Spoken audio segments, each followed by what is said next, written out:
እስቲ ስለዝና ንገረኝ። ስለዝና ስናገር ዝነኛ አልነበርኩም። ጎዳና ነበር። የኔ ዝና ደግሞ ለማውጣት የጠራኝ ራሱ ነው። ስለዚህ እኔ እንደ ሰው ዝነኛ ነኝ። ነኝ። ግን የዝና ባለቤት ማን ነው? ስለዚህ እኔ በቃ ከዝና በፊት የሚያስቀድመው ራሱ ዝነኛ ያደርገኝ። አሜን። ዝናዬ እሱ ነው ለኔ። አሜን። እስከ ሕይወት ፍጻሜ ድረስ። አሜን። የትኛው ዝናችን ነው ታዲያ ከሱ የምናስቀድመው? ልክ ነው። እና በቃ ዝናዬ የምለው እኔ ክርስቶስ ነው። እንጠፋ ፈልጎ ያ ክፉ ሊውለኝ አልገባውም መሰለኝ እንዳለኝ ኃይለኛ ግብር ሕይወቴን ሊተናኮር ጠጋ ሲለኝ ኪዳን የሚያከብረው እግዚአብሔር መጣልኝ። ሕይወቴን ሊተናኮር ጠጋ ሲለኝ ኪዳኑን የሚያከብረው እግዚአብሔር መጣልኝ። ኪዳን አለኝ የእውነትም ቃል አለኝ። ኢየሱስ ነው ልጁ ያደረገኝ መመኪያዬ የእውነትም ተስፋዬ እሱ ላይ ነው መተከፊያዬ። አሁንም የተለያዩ ሀሳቦች እየተነሱበት የሚገኘው የጀግናዋ አትሌትና በመንፈሳዊ ሕይወቷም ጠንካራ የቸርች አገልጋይ የሆነችው አትሌት ገለቴ ቡርቃን በተመለከተ በዛሬው ዕለትም የተለያዩ አዳዲስ መረጃዎች ተመልክተናል። እኛም በመግቢያችን ላይ እንዳሳየናችሁ ገለቴ ቡርቃ እንግዲህ ጩኸቷን ለቅሶዋን ለህዝቡ ካደረሰች በኋላ ህዝቡም አጽናንቷት አበረታቷት እንደገና ደግሞ በዝማሬ ብቅ ብላለች። ይህንን ማየት እጅግ አስደሳች ነው። ምክንያቱም እሷም ስትናገር እንደነበረችው ለ10 ዓመታት ያህል ስትንከራተት ኖራ ነበረ። አሁን ግን ጊዜው ደርሷልና ገለቴ ቡርቃም እንግዲህ ፍርዱን ያገኘች ይመስለናል። እንደዚህ ስትል የመጽሐፍ ቅዱስን ክፍል በመጥቀስ ተናግራለች። በአንዲት ከተማ እግዚአብሔርን የማይፈራ ሰውንም የማያፍር አንድ ዳኛ ነበረ። በዚያችም ከተማ አንዲት መበለት ነበረች። ወደ እርሱም እየመጣች ከባላጋራዬ ፍረድልኝ ትለው ነበረ። አያሌ ቀንም አልወደደም። ከዚህ በኋላ ግን በልቡ ምንም እግዚአብሔርን ባልፈራ ሰውንም ባላፍር ይህችን መበለት ስለምታደክመኝ ሁልጊዜም እየመጣች እንዳታውከኝ እፈርድላታለሁ አለ። ጌታም አለ አመፀኛው ዳኛ ያለውን ስሙ።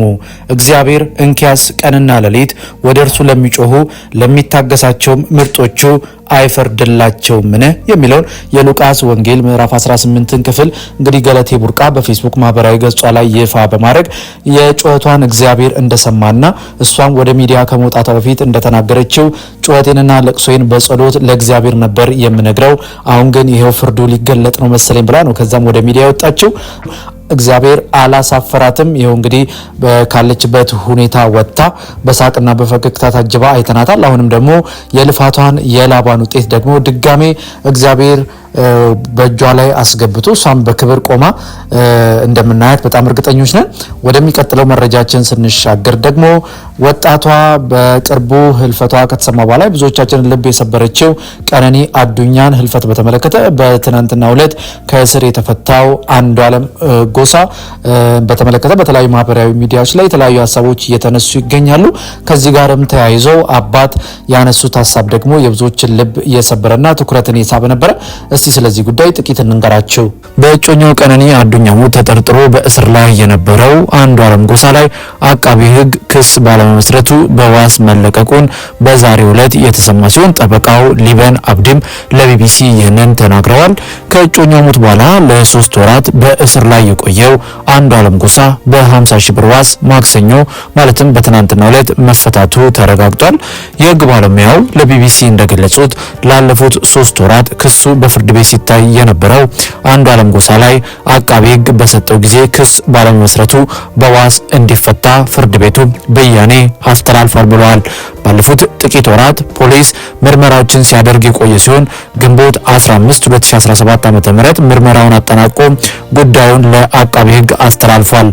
ጠበቃው አቃቢ ህግ የፖሊስ ምርመራ በደረሰው በ15 ቀን ውስጥ ክስ መመስረት አለበት። ነገር ግን አቃቤ ሕግ እስከ ግንቦት 30 ድረስ ክስ እንዲመሰረት ወይም ምርመራው በቂ አይደለም ብሎ መዝገቡን መዝጋት ቢኖርበትም ይህን አላደረገም ብለዋል።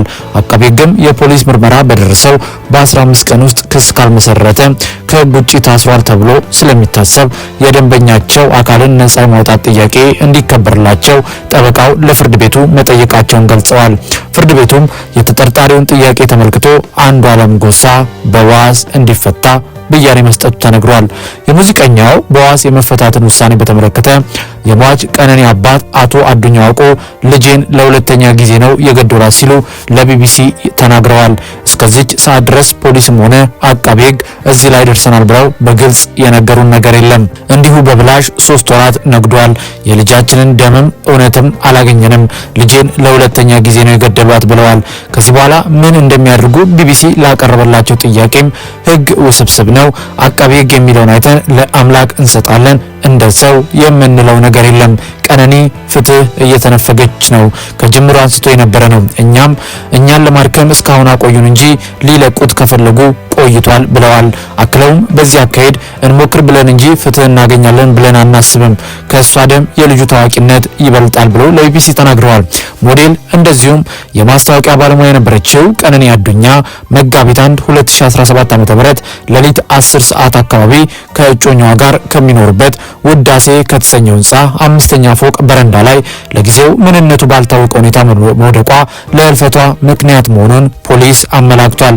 ከቀነኒ ሞት ጋር ተያይዞ በግድያ ተጠርጥሮ የታሰረው እጮኛዋ አንዱዓለም ጎሳ ከዚህ ቀደም በዋስትና እንዲወጣ የቀረበው ጥያቄ በነፍስ ግድያ የተጠረጠረ በመሆኑ እንዲሁም ማስረጃዎችን ያሻል በሚል ውድቅ መደረጉ ይታወሳል። ቀጣይ ሂደት ምን ይሆናል በሚል ቢቢሲ የጠየቃቸው የሙዚቀኛው ጠበቃ እስካሁን የፍርድ ቤት ቀጠሮ አልተሰጠውም፣ የአቃቤ ሕግን ውሳኔ እየጠበቅን ነው፣ ክስ ለመመስረትም ሆነ መዝገቡን ለመስጋት የሚሰጠውን ውሳኔ ግልባጭ የምንጠብቅ ይሆናል ብለው ለቢቢሲ ተናግረዋል።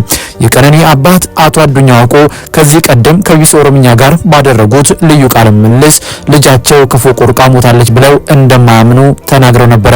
ደውለው ልጅቷ ከፎቅ ወድቃለች ብለው ተናገሩ።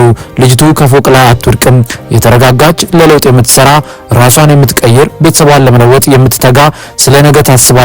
እንደዚህ አይነት ተልካሻ ነገር አታድርግም። ራሷን ከፎቅ ወረወረች የሚለው ነገር አይዋጥልኝም። ሰው ጎርቷት እንድታደርግ ገፋፍታት ካልሆነ በስተቀር ብለው ከዚህ በፊት ተናግረው ነበረ። እኛ የምንፈልገው ፍትህ ብቻ ነው። እኛ የምንፈልገው የልጃችንን ደም እንጂ ሌላ አይደለም ሲሉም አክለው ነበረ። አስከትሎም ሆኖም አንዱዓለምና ቀነኒ ጥሩ ግንኙነት እንዳላቸው አውቃለሁ ብለዋል።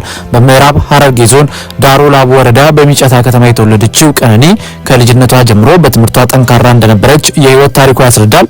በ25 ዓመቷ ህይወቷ ያለፈው ቀነኒ በ2011 ዓ.ም ከአርባ ምንጭ ዩኒቨርሲቲ በሃይድሮሊክስና ወተር ኢንጂነሪንግ ተመርቃ ነበረ።